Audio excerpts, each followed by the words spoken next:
ತೋರಿಸುವಾಗ ನೀವು ಅದೇ ಆ ಗತ್ತಲ್ಲೇ ಬರಬೇಕು, ಮಾಮೂಲಿ ನಡ್ಕೊಂಡು ಬರ್ಲಿಕ್ಕೆ ಆಗಲ್ಲ.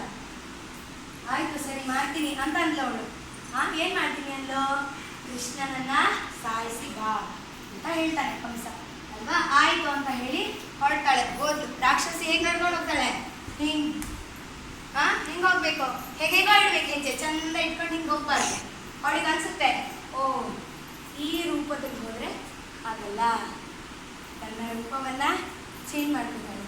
ಚಂದ ಹಾಕ್ತಾಳೆ, ಯಾರಿಂದ ಹೋಗಿ ನನ್ನ ಕೃಷ್ಣ ಕೊಡು ಅಂತ ಹೇಳ್ತಾನೆ. ಯಶೋಧ ಏನ್ ಮಾಡ್ತಾಳೆ? ಅವಳಿಗೆ ಮಗು ಅಳ್ತಾ ಇರುತ್ತೆ. ಏನ್ ಮಾಡಿದ್ರು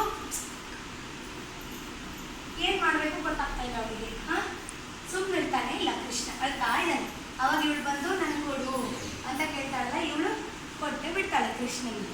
ಇವಳು ನೋಡ್ತಾಳೆ, ಸಿಕ್ಕದ ನನ್ನ ಕೈಗೆ ನೀನು ಮಾಡ್ತೀನಿ ಅಂತ. ರಾಕ್ಷಸಿ ಅಲ್ವಾ ಅವಳು, ನೋಡ್ಲಿಕ್ಕೆ ಚಂದ ಕಾಣ್ತಾ ಇದ್ದಾಳೆ, ಆದ್ರೆ ಅವಳು ರಾಕ್ಷಸಿ ಕೂತನಿ. ವೇಷ ಬೇರೆ ತರ ಹಾಕೊಂಡು ಬಂದಿದ್ದಾಳೆ. ಅವಳ ವೇಷವನ್ನ ಸುಂದರ ಹೆಂಗಸಿನ ತರ ಮಾಡ್ಕೊಂಡು ಬಂದಿದ್ದಾಳೆ ಅಲ್ವಾ. ಆಮೇಲೆ ಅವನಿಗೆ ಎದೆ ಹಾಲು ಕುಡಿಸ್ತಾಳೆ.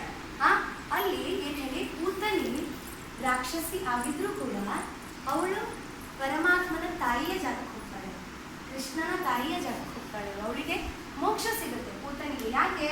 ಪರಮಾತ್ಮ ಆಕೆ ಎದೆ ಹಾಲನ್ನ ಕುಡಿತಾನೆ. ಅದಕ್ಕಾಗಿ ಏನಾಗುತ್ತೆ, ಕೂತನಿಗೆ ಮೋಕ್ಷ ಸಿಗುತ್ತೆ. ಅವಳು ರಾಕ್ಷಸಿ ಆದ್ರೂ ಕೂಡ ಅವಳು ಕೆಟ್ಟವಳು, ಮೊದಲು ಎಷ್ಟೇ ಕ್ರೂರ ಕೆಟ್ಟ ಕೆಲಸಗಳನ್ನ ಮಾಡಿದ್ರು ಕೂಡ ಅವಳಿಗೆ ಮೋಕ್ಷ ಸಿಗುತ್ತೆ. ಆ ಒಂದು ಕ್ಷಣದಲ್ಲಿ ಅವಳು ಧನ್ಯತೆಯನ್ನ ಕಾಣ್ತಾಳೆ. ನಿಮ್ಗೆ ಅರ್ಥ ಆಗತ್ತಲ್ಲ, ನಿಮ್ಗೆ ಅರ್ಥ ಆಗ್ಬೋದು, ಪೇರೆಂಟ್ಸ್ಗಳಿಗೆ ಅರ್ಥ ಆಗ್ಬೋದು ಅನ್ಕೋತೀನಿ.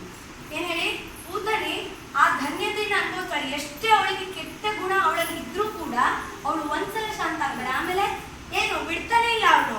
ಹಾಲು ಕುಡ್ದಾನೆ ಅಂದ್ರೆ ರಕ್ತನೇ ಇರ್ತಾ ಇದ್ದಾನೆ. ವಿಷದ ಹಾಲನ್ನ ಕುಡಿಸಿದಾಳೆ ಅವಳು ಅವನಿಗೆ ಅಲ್ವಾ. ಆಮೇಲೆ ಏನಾಯ್ತು, ಬಿಡಿಸ್ಕೊಳಕ್ ನೋಡ್ತಾಳೆ, ಬಿಡ್ತಾನೆ ಇಲ್ಲ. ಏನ್ ಮಾಡ್ರು ಬಿಡ್ತಾ ಇಲ್ಲ. ಬಿಸಾಡ್ಬೇಕು ಅನ್ಕೋತಾಳೆ, ಆಗಲ್ಲ.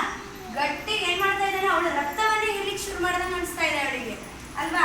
ಹಿಂಗ್ ಮಾಡ್ತಾಳೆ. ನಿಧಾನ ಏನಾಗುತ್ತೆ, ಅವಳ ದೈತ್ಯ ರೂಪ ಹೊರಗಡೆ ಬಂದು ಬಿದ್ದೆ ಬಿಟ್ಟಾಗ್ತಾಳೆ ಅಲ್ವಾ. ಚಂದ ಹೆಂಗ್ಸಾಗಿತ್ತಲ್ಲ ಕೃಷ್ಣ. ಏನ್ ಮಾಡ್ತಾನೆ, ಕೃಷ್ಣ ಎದೆ ಹಾಲು ಕುಡಿದ ತಕ್ಷಣ ಅವಳ ನಿಜ ರೂಪ ಹೊರಗಡೆ ಬರುತ್ತೆ. ಅವಳಿಗೆ ತಡ್ಕೊಳ್ಲಿಕ್ಕಾಗಲ್ಲ. ಮಾಯದ ವೇಷ ಎಲ್ಲ ದೂರ ಆಗಿ ಅವಳ ನಿಜ ರೂಪ ಬರುತ್ತೆ. ದೊಡ್ಡ ದೈತ್ಯ ಆಗಿ ಬೀಳ್ತಾಳೆ. ಇಲ್ಲಿ ಗೋಕುಲದವರಿಗೆಲ್ಲ ಅಯ್ಯೋ ದೇವರ, ಇಷ್ಟು ದೊಡ್ಡ ರಾಕ್ಷಸಿನ ಇವಳು ಅಂತ ಅಲ್ವಾ. ಅದು ಒಂದು ಘಟನೆ, ಪೂತನ ಮೋಕ್ಷ. ಅಲ್ಲಿಗೆ ಇದನ್ನು ಕೂಡ ಪೂತನ ಮೋಕ್ಷವನ್ನೇ ಒಂದು ಸನ್ನಿವೇಶವಾಗಿ ತಗೊಂಡು ತುಂಬಾ ಎಲಾಬ್ರೇಟ್ ಮಾಡ್ಬೋದು. ನಾನು ನಿಮ್ಗೆ ಶಾರ್ಟ್ ಆಗಿ ಆ ಕಥೆಯನ್ನ ಹೇಳ್ತಾ ಇದ್ದೀನಿ ಅಷ್ಟೇ, ಗೊತ್ತಾಯ್ತಾ.